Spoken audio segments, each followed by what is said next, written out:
Akhensa ku va mpfulele channel ya Matimba Emmanuel Maluleke YouTube channel. Kombela mi subscribe ku channel leyi kota ku kula ku fana na ti-channel letin'wana.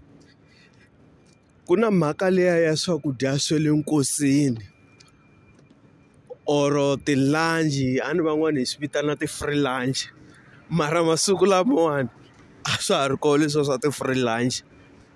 A ni fika hi humesa ti-R100 to va khoma xikatla ivi R40 liya va ta xavanyana swakudya nyana, ivi R20 hayi ya cold drink-ani, ivi R40 leyin'wana hayi i ya duku va ta ku hayi ta fika yi nyika mhani le kaya or ta fika yi nyika kokwani le kaya duku leriwani. Va ta loko ku hluriwa va ta va mbale rona ku hayi hi ta kota ku va hluvula na vona tanihi xaka. Se ni nghena ka swakudya vanhu va ka hina ku na mhaka leya ku loko hi ya minkosini vanhu van'wani mi kuma ku xikombiso ni tshama kwihi, tanihileswi mina ni tshamaka kwihi ka Mbokota ni nga na xitsandzani ka a Vikatlulu leyi aka Boxer xikuwani. Ivi ni suka ni ya kwihi ni ya enkosini ka Mhinga. Loko ni ya nkosini ka Mhinga ivi va fika va hi nyika swakudya tanihileswi mi swi tivaka loko ku ya masirheni.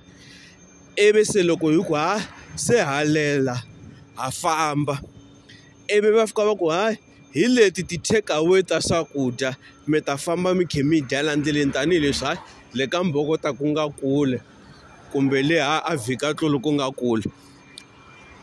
Swakudya leswiya a swi longiwi vanhu va ka hina, hambi va fika va ni nyika va ku swakudya hi leswiwani a swi longiwi. Swakudya swa le nkosini i xiyila, swakudya swa le nkosini swi longiwa hi vanhu lava.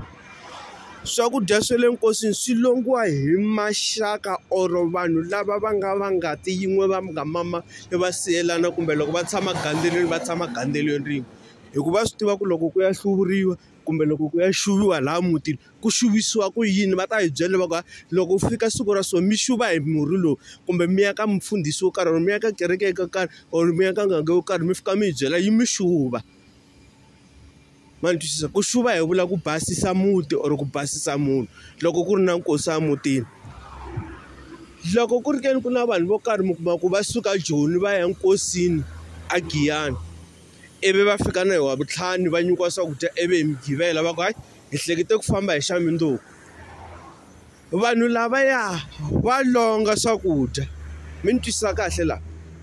A ni mufi i ta va a nga ha ri kona aka jarata leriya ku ri na nkosi, mufi se hi ta va hi n'wi vekini hi n'wi lahlini. Se a ka ha ri na xinyama ku to sala ku basisiwa muti. Swakudya leswiya swi nga ta va swi sele laha ndlwini va ta va swekela va va nyika va famba na swona, va famba na milongo kwihi a kaya or va vuyela xilungwini na milongo. Mi tshika ku longa